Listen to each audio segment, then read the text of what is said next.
Assalamualaikum warahmatullahi wabarakatuh. Bismillahirrahmanirrahim. Nahmaduka ya ghafuru ya syakuru. Masalli wa sallim barik ala sayyidina maulana Muhammadin wa ala alihi wa sahbihi aswa'in nama ba'du. Idul Adha itu dari kata id itu kembali banyak nikmat atau terulangnya nikmat-nikmat yang diberikan oleh Allah Subhanahu wa taala. Kemudian Al-Adha ini banyak yang mengatakan terkait dengan ibadah penyembelihan kurban, disebut Idul Adha atau Idul Kurban. Assalamualaikum warahmatullahi wabarakatuh. Bismillahirrahmanirrahim. Nahmaduka ya ghafuru ya syakuru. Masalli wa sallim barik ala sayyidina maulana Muhammadin wa ala alihi wa sahbihi aswa'in nama ba'du. Saya cerita sedikit tentang sejarah Idul Adha. Dulu ada seorang malaikat yang menjelma sebagai manusia dan beliau ini komunikasi dengan Nabi Ibrahim. Sebelum saya cerita jauh, saya katakan juga saya ingatkan lagi bahwa cara berpikir kita sebagai mukmin itu harus berpikir awal al-khilqah. Awal kita dijadikan oleh Allah Ta'ala, yaitu Nabi Adam materinya dari tanah, nyatanya bisa jadi Nabi Adam. Kita dari sperma, nyatanya bisa jadi manusia. Dengan konstruksi yang sempurna. Dengan cara seperti ini, nanti bayangkan kekuasaan Allah yang tidak terbatas menjadi mudah. Saya teruskan, si malaikat tadi tanya ke Nabi Ibrahim, saya minta kambing kamu. Oh ya, silahkan. Asal kamu melantunkan kalimat tasbih, terus dibaca tasbih, indah sekali, merdu, bisa minta tambahan kambing, ya. Sampai beberapa kali. Demi Allah, ini baru kambing, baru hewan. Andaikan anak saya pun, kalau demi Allah saya kurbankan. Singkat cerita, versi riwayat ini, suatu saat Nabi Ibrahim diuji dengan dimintanya anak untuk dikurbankan. Ketika beliau atas nama seorang bapak agak keberatan, terus diingatkan ulang oleh Allah Ta'ala, janji beliau, demi Allah, anak pun saya kurbankan. Walhasil akhirnya beliau melakukan itu. Dan karena Allah hanya menguji, tidak niat betulan supaya anak itu disembelih, akhirnya diganti oleh kambing. Jadilah tradisi kurban itu pakai kambing. Kemudian secara fikih, ada padanan-padanan yang cukup menggantikan kambing, yaitu ada sapi, ada unta, dan seterusnya, dan seterusnya. Yang menarik dari sekian referensi yang saya baca, dan ini harus disosialisasikan lah. Sebagian versi itu adalah bahwa Nabi Ibrahim ketika diangkat di alam malakut, di alam langit sana, itu ketemu Allah, kemudian Allah tanya, Ibrahim, banyak hamba-hambaku yang durhaka, tidak tahu saya sebagai Tuhannya. Terus kata Ibrahim, usul ya fa'amidhum, bunuh saja ya Allah. Setelah itu tanya lagi, ada yang zina, ada yang koruptor, ada yang pokoknya dosa-dosa yang buruk sekali. Dan di semua itu Nabi Ibrahim usul, mereka hidup di bumi engkau ya Allah, makan rezekimu ya Allah, maka mereka enggak sopan sekali, enggak ngerti engkau. Terus singkat cerita minta itu diadab, siksa. Suatu saat, versi referensi ini di kitab Hikam, kalau di kitab saya halaman 15 juz 2, suatu saat Nabi Ibrahim itu diminta sama Allah menyembelih Ismail. Kita ini penting sekali. Setelah disuruh menyembelih Ismail, Nabi Ibrahim komplain. Ya Allah, ini anak saya, samratu fuadi, buah hati saya, kenapa engkau seenaknya minta saya sembelih? Gitu. Gak bisa ya Allah, ini samratu fuadi, buah hati saya. Terus kata Allah, orang-orang yang durhaka yang kamu usulkan supaya saya bunuh, itu hamba saya menciptakan mereka, saya mencintai mereka, karena itu ciptaan saya. Anda enak saja usul saya matikan, saya bunuh. Sekarang ketika Anda usul, saya tidak mikir. Kenapa ketika saya usul kamu mikir? Terus akhirnya Nabi Ibrahim mau oke ya Allah. Setelah itu semenjak itu Nabi Ibrahim itu begitu sayang sama hamba-hambanya Allah. Sehingga dari cerita yang paling masyhur ketika Abu Bakar As-Siddiq begitu lemah lembut sama hamba-hamba Allah yang lain, Nabi Muhammad mensepadankan dalam hal ini sama Nabi Ibrahim, hati kamu sehalus Ibrahim. Yaitu Nabi Ibrahim, beliau akhir-akhir punya komitmen, faman tabi'ani fa innahu minni wa man asani fa innaka ghafurur rahim. Ya Allah, orang yang ikut sunnahku maka jelas bagian dari saya. Dan yang sedang durhaka, wa man asani, saya harapkan fa innaka ghafurur rahim. Engkau Maha Pengampun, Maha Penyayang. Semenjak itu menjadi sunnatan mutaba'ah bahwa agama ini agama rahmatan lil alamin, bahwa melihat kemungkaran, melihat kebodohan, ketimpangan, itu komitmen kita ini membenahin, bukan menghabisin. Melihat kesalahan, komitmen kita ini in uridu ilal islaha mastata'tu. Komitmen kita ini ingin lebih baik, bukan mengacaukan dunia ini. Semenjak itu terus syariat-syariat Islam disebut anit tabi millata Ibrahim Hanifah, bahwa kita ngikuti millahnya Ibrahim. Sebab itu kemudian setelah ini menjadi sunnatan mutaba'ah, bahkan banyak ulama yang berpendapat ketika Rasulullah SAW Mi'raj, itu dari sekian Nabi Ulul Azmi yang nggak ketemu itu Nabi Nuh. Nabi Nuh alaihissalam, padahal termasuk Nabi Ulul Azmi. Itu banyak yang menganalisis karena Nabi Nuh itu pernah berdoa, Rabbi la tadhar alal ardi minal kafirina dayaro. Nabi Nuh adalah Nabi yang pernah cara Jawa maksud no kaumnya, mendoakan buruk sama kaumnya, dan itu tidak manhaj, tidak metode yang Nabi Muhammad disuruh ikut metode itu, tapi Nabi disuruh ikut manhaj atau pola sosiologi, pola dakwah atau pola sosial yang harus mengikuti Nabi Ibrahim, anit tabi millata Ibrahim Hanifah. Nabi Ibrahim itu orang yang sangat lemah lembut, yang ngendikan faman tabi'ani fa innahu minni wa man asani fa innaka ghafurur rahim. Sebab itu teman-teman yang di Kanada, yang di mana-mana, kita ngikuti status ilmu hakikat. Di ilmu manusia, negara ini milik Kanada, milik Amerika, milik Eropa misalnya, atau milik mana sajalah. Tapi di status ilmu hakikat, semua itu milik Allah. Sehingga di antara ciri khas Islam adalah kalau dulu agama-agama lain harus salat di tempat peribadatan mereka, Islam mengatakan ju'ilat lanal ardu kulluha masjidan, semua bumi Allah itu masjid, tempat sujud.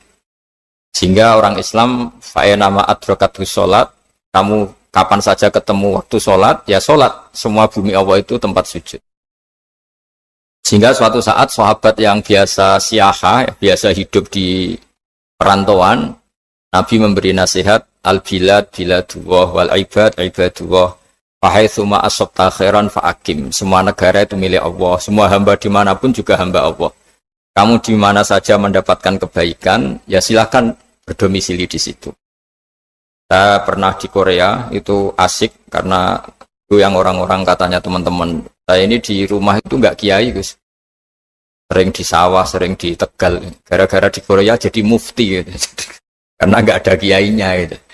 Jadi orang-orang yang nggak jadi kiai di Jawa, mungkin kalau di luar Jawa atau di luar Indonesia malah jadi kiai gitu. Artinya gini, pentingnya jadi kiai bukan menjadi gagah, itu enggak, tapi begini. Dulu bawaannya rakyat itu kan kalau ke masjid komplain, ada masjid bocor, kayak ada keran yang kurang baik. Tapi kalau sudah jadi kiai itu tahu rasanya.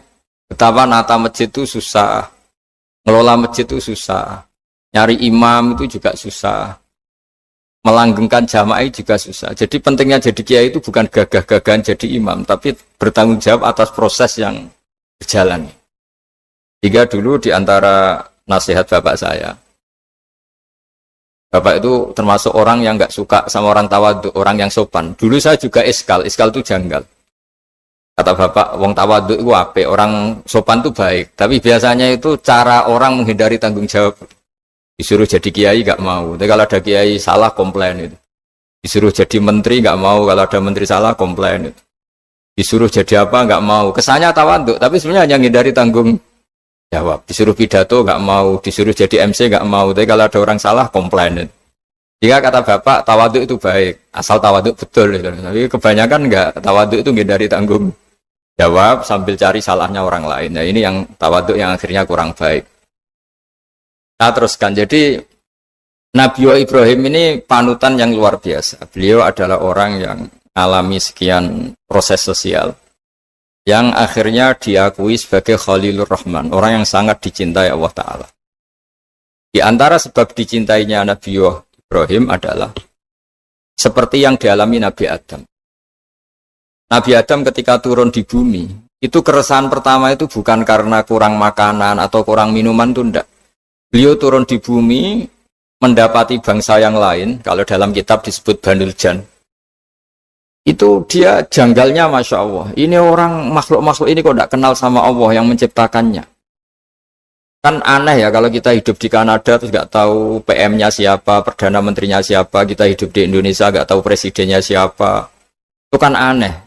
Kita hidup di kampung, nggak ngerti lurahnya siapa aja aneh. Ini hidup di buminya Allah, kok nggak tahu Allah itu siapa? Nggak pernah menyebut Allah. Padahal harusnya yang paling dikenal pertama itu ya zat yang menciptakan kita, menciptakan langit bumi dan sebagainya. Sehingga beliau itu gerutu itu komplain. Ya Allah ini nggak fair dunia ini, engkau yang menciptakan, engkau yang memberi rezeki, kemudian mereka nggak kenal engkau. Ini kata Nabi Adam alaihissalam. Barokahnya komplain itu, jadi komplain itu yang diridhoi Allah juga banyak. Akhirnya Allah meridhoi Nabi Adam, dosa-dosanya, salahnya itu diampuni. Ya ukuran seorang Nabi, beliau dianggap salah itu diampuni. Karena keresahan beliau itu takut Allah nggak dikenal. Nah, masjid yang di Kanada, di Montreal, juga ketakutan kita ini jangan sampai orang Islam tidak punya tempat ibadah. Meskipun setelah punya tempat ibadah, ketakutan kita jangan-jangan ibadahnya tidak sesuai sunnah Rasul. Setelah sesuai sunnah Rasul, kita takut lagi. Jangan-jangan memaksa sesuai tapi karena ingin benar. Dan setelah ingin benar, takutnya secara tasawuf ngimani kebenaran itu. Bukan ngimani rahmatnya Allah, tapi ngimani kebenaran itu. Aslinya jadi ujub. Ujub itu bangga amal diterima karena kebaikannya, bukan karena fadlnya Allah, karena anugerah. Nah ketakutan-ketakutan ini khas orang soleh. Orang soleh itu kalau nggak sholat takut. Setelah sholat takut nggak sesuai syarat rukun. Setelah sesuai semua takut iktimat alal amal. Membanggakan kebenaran, tapi bukan membanggakan luasnya rahmatnya Allah Ta'ala. Sehingga di luar ilmu fikih ada ilmu namanya ilmu tasawuf, ilmu yang mengelola hati. Jadi ibarat orang itu, kalau yang paling masyhur dalam cerita-cerita orang sufi, ada orang sudah masuk surga karena tidak pernah dosa sama sekali. Ini cerita-cerita yang melegenda di dunia tasawuf. Tanya Allah, kenapa kamu masuk surga? Karena saya taat terus ya Allah, nggak pernah maksiat sama engkau. Berapa lama kamu hidup di dunia? 80 tahun. Ya sudah, karena taat kamu 80 tahun, ya surga kamu 80 tahun. Ya komplain, ya Allah katanya surga selamanya. Kenapa ini hanya 80 tahun?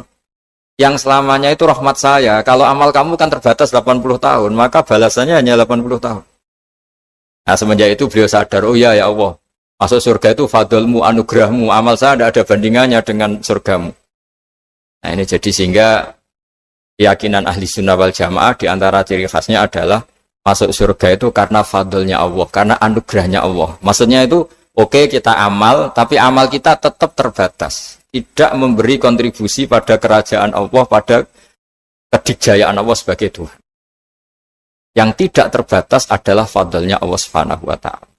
Nah, keresahan-keresahan ini kemudian yang diwariskan oleh para nabi ke ulama-ulama. Di keresahannya ulama itu mirip-mirip keresahan nabi. Nabi dulu itu sampai dakwah, sampai sosialisasi kebenaran itu takut Allah itu la yuzkaru fi mulki, Allah tidak disebut, tidak menjadi aktor. Kan tidak fair kita misalnya nempat di negara orang terus nggak tahu duta besarnya siapa, terus kalau ngurus paspor di mana, ngurus visa di mana. Ini sama, kita hambanya Allah tapi nggak pernah ngurus status kehambaannya. Harusnya kita ngurus status kehambaan kita dengan sholat, berarti kehambaan kita hidup. Dan baca tasbih berarti kehambaan kita hidup. Makanya dalam sebuah ayat disebutkan masuk surga itu gampang, yang susah itu kamu masuk status kehambaan itu. Makanya disebut ya aja Tuhan nafsul mutmainnah irji'i ila rabbiki radiyatan mardiyah. Pertama apa? Fadkhuli fi ibadi. Kamu harus masuk status sebagai hambaku dulu. Baru wadkhuli jannati, baru kamu baru masuk surga. Jadi orang boleh nikmati fasilitas negara lain kalau visa paspornya disahkan. Orang boleh masuk surga kalau status kehambaannya disahkan oleh Allah Subhanahu wa Ta'ala. Nah, lalu status gambaan itu dimulai dari mana? Secara fisik kita sujud. Anggota tubuh yang begitu terhormat, namanya kepala, kita tundukkan kepada Allah Ta'ala. Hati kita, akal kita yang ingin menguasai dunia, misalnya, ambisi itu kita kalahkan untuk hanya tunduk kepada aturan-aturan Allah Subhanahu wa Ta'ala. Kekhawatiran kita akan menghadapi alam akhirat, nah ini yang penting. Nanti setelah kita mati kayak apa, jadi debu, jadi tanah, lalu bangkit kita gimana? Sebagaimana mukadimah saya, ingatlah an-nas atil ula. Ingatlah penciptaan pertama, bahwa Allah punya reputasi menciptakan Nabi Adam dari tanah, dan di tubuh Nabi Adam itu tersimpan calon generasi berikutnya ila yaumil qiyamah. Kayak apa susahnya bikin Nabi Adam kalau andikan kita boleh berpikir. Bikin satu master manusia yang akan melahirkan manusia seluruh dunia. Ibaratnya chipnya itu sudah ada di punggung Nabi Adam. Dan itu materinya dari tanah. Dengan berpikir gitu, maka ketika kita meninggal, sudah jadi tanah, kembali lagi jadi manusia adalah hal yang mudah. Karena Allah punya reputasi menciptakan manusia super, yaitu Nabi Adam dari tanah. Jika setiap kali kita iskal janggal terhadap kekuasaan Allah, kata Allah Ta'ala, Qul yuhihal ladzi ansha'aha awwala marrah. Kalau kamu janggal terhadap kemampuan saya, kemampuan kami menghidupkan tulang belulang yang sudah rapuh, sudah hancur, maka ingatlah reputasi saya, kata Allah, reputasi kami menciptakan Adam dari tanah. Ya, para nabi itu, ini semoga teman-teman yang di Kanaja masih ingat betul iman yang dilatih para guru kita di Jawa, di Indonesia. Para nabi itu saking imannya sama Allah, itu tidak ada, sampai kasarnya itu nggak tahu bedanya antara hal itu masuk akal maupun tidak. Saya beri contoh begini, kalau dalam ilmu tauhid, dan ini harus kita latih terus sampai ketemu Allah Ta'ala. Ketika telur jadi ayam, itu sebetulnya itu kita juga tidak ikut mampu bikin telur jadi ayam. Tapi berhubung sering terjadi, kita bilang telur jadi ayam itu mungkin. Mungkin itu ya mungkin sering terjadi. Padahal sering terjadi ini juga tidak yang jenis kita ikut berkontribusi. Lalu ketika sering terjadi ini kita bilang itu mungkin. Padahal saat kita bilang mungkin, juga hakikatnya kita tidak ikut menciptakan telur menjadi ayam. Lalu karena seringnya telur jadi ayam, kita bilang telur jadi ayam itu mungkin. Mungkin itu gak muhal. Begitu juga bebijian, nanti jadi pohon besar yang rindang, yang berbuah, kita katakan mungkin. Kenapa kita katakan mungkin? Karena itu sering terjadi. Toh kita pun tidak ikut menciptakan biji jadi pohon besar, telur jadi ayam. Artinya apa? Zaman sesuatu itu sering terjadi, kita pun sebetulnya tidak pernah ikut menciptakan. Hanya menyaksikan sering, terus kita bilang itu mungkin. Tapi kita tidak memberi kontribusi sama sekali. Semua itu karena kudrohnya Allah, kemampuan Allah. Lalu ketika ada orang yang bilang batu ini bisa melahirkan unta, kita bilang muhal, batu itu tidak mungkin melahirkan unta. Tapi kalau seorang nabi itu nggak tahu bedanya antara batu melahirkan unta dengan indukan unta melahirkan unta. Karena nabi-nabi itu makomnya sudah sangat tinggi. Ketika unta induk melahirkan unta juga tidak atas kemampuan unta induk. Unta induk tidak punya kemampuan menciptakan unta. Juga karena kudrohnya Allah Ta'ala. Sehingga kalau batu mengeluarkan unta juga mungkin kalau Allah menghendaki. Hingga ketika Nabi Soleh diminta kaumnya, apa bukti engkau Nabi? Tunjukkan ayat kalau engkau Nabi. Yang kamu minta apa? Seekor unta keluar dari batu besar ini. Nabi Soleh dengan entengnya berdoa sama Allah dan keluarlah unta keluar dari batu. Nah itu makom yang paling tinggi. Makom paling tinggi itu kita mendudukkan Allah sebagai zat yang tidak terbatas kudrohnya. Hingga para nabi itu terus punya mukjizat. Nah, mukjizat itu untuk mengingatkan ulang bahwa Allah itu tidak terbatas kemampuannya. Bagaimana unta keluar dari batu besar zaman Nabi Soleh, zaman Nabi Muhammad air keluar dari jemarinya Rasulullah SAW, Nabi Ibrahim dibakar tidak mempan, tetap sehat, tetap bugar. Karena semua ini sebagai bukti bahwa kudrohnya Allah tidak terbatas. Nah, iman-iman seperti ini harus kita jaga. Apapun rasionalitas kita, dan meskipun kita selalu rasional, tetap menyisakan iman bahwa kudroh Allah itu tidak terbatas. Sehingga ketika ada cerita kematian orang soleh itu ditangisi langit dan bumi, kita tidak usah iskal, tidak usah jangkal, masa bumi bisa menangis? Karena kita yang sekarang bisa nangis adalah materinya dari tanah, materinya dari bumi. Terus iman ini kita jaga sehingga kalau kita yasinan, masih ingat, Allah kalau mengingatkan kudrohnya yang tidak terbatas, manusia disuruh ingat, qul yuhyihal ladzi ansha'aha awwala marrah. Kamu harus ingat bahwa Allah itu yang menghidupkan kamu, menghidupkan semuanya ketika kamu belum menjadi seperti ini. Jadi intinya itu kita ingat meskipun telur itu lazim jadi ayam, tetap tidak karena kudrohnya ayam itu, tapi karena kudrohnya Allah.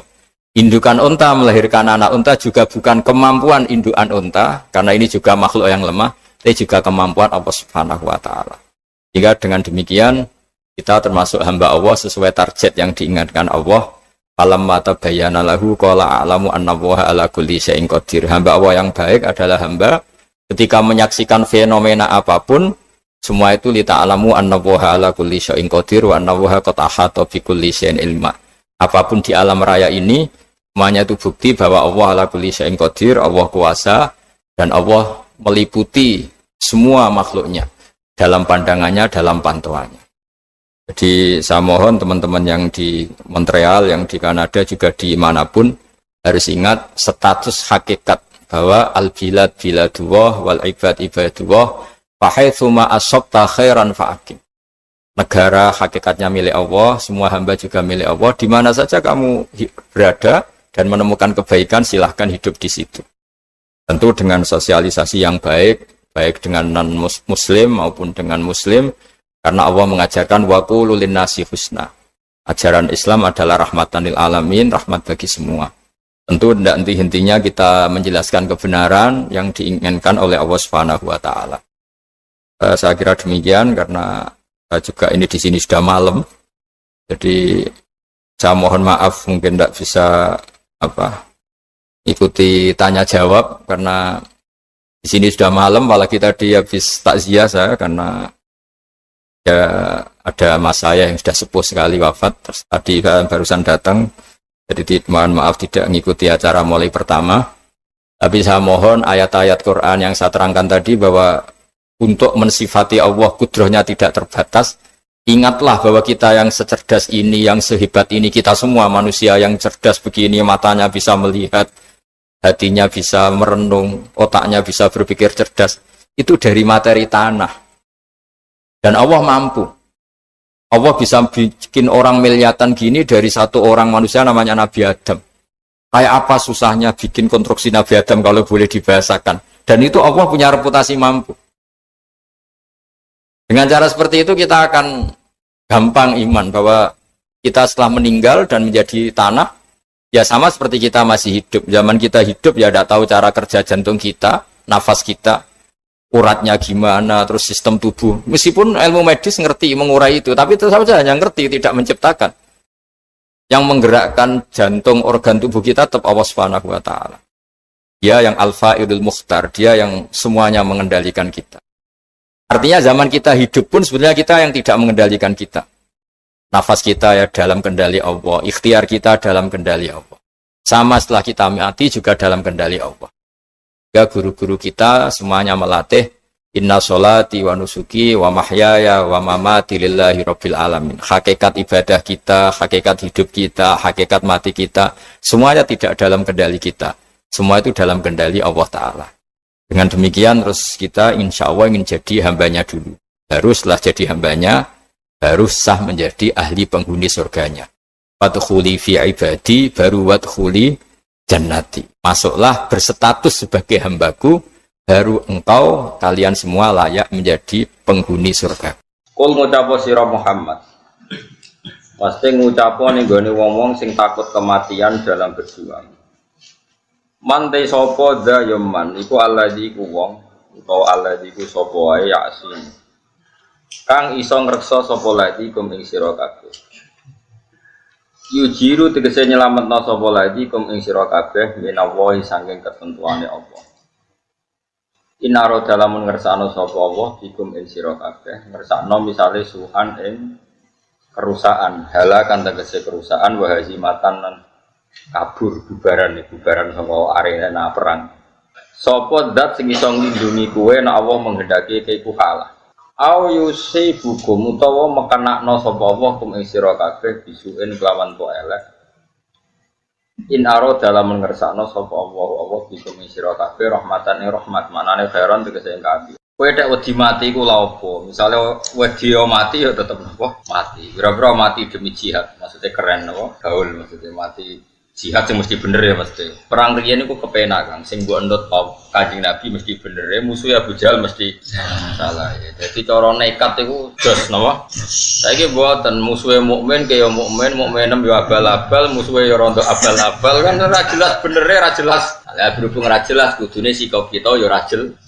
Ora oleh tukaran saiki yo tenanan, mergo musuhe ora mesti salah, kita ora mesti ben. Nah, dhisik kan enak. Kita bela Rasulullah Muhammad mesti bener, musuhan Abu Jahal mesti salah ya. Pangeran kita Allah mesti pangeran tenan, kono berhala mesti ra pangeran.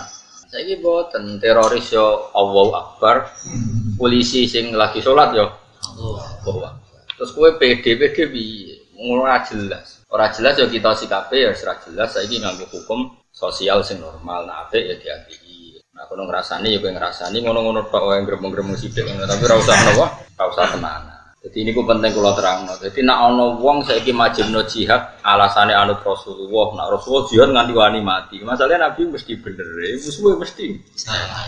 Saiki kita iku ora ngalami ngene iku. Imam kita kadang salah, musuh kita malah kadang ben. Misale kados kula musuhan mbek Mustofa. Ora mesti bener kula, mbek kula kiyaine lah. Mergo iso wae cara hukum Allah wong wis lemah iku welasi. Jadi orang-orang malah aku salahno pangeran. Senajan to dalam konteks permasalahan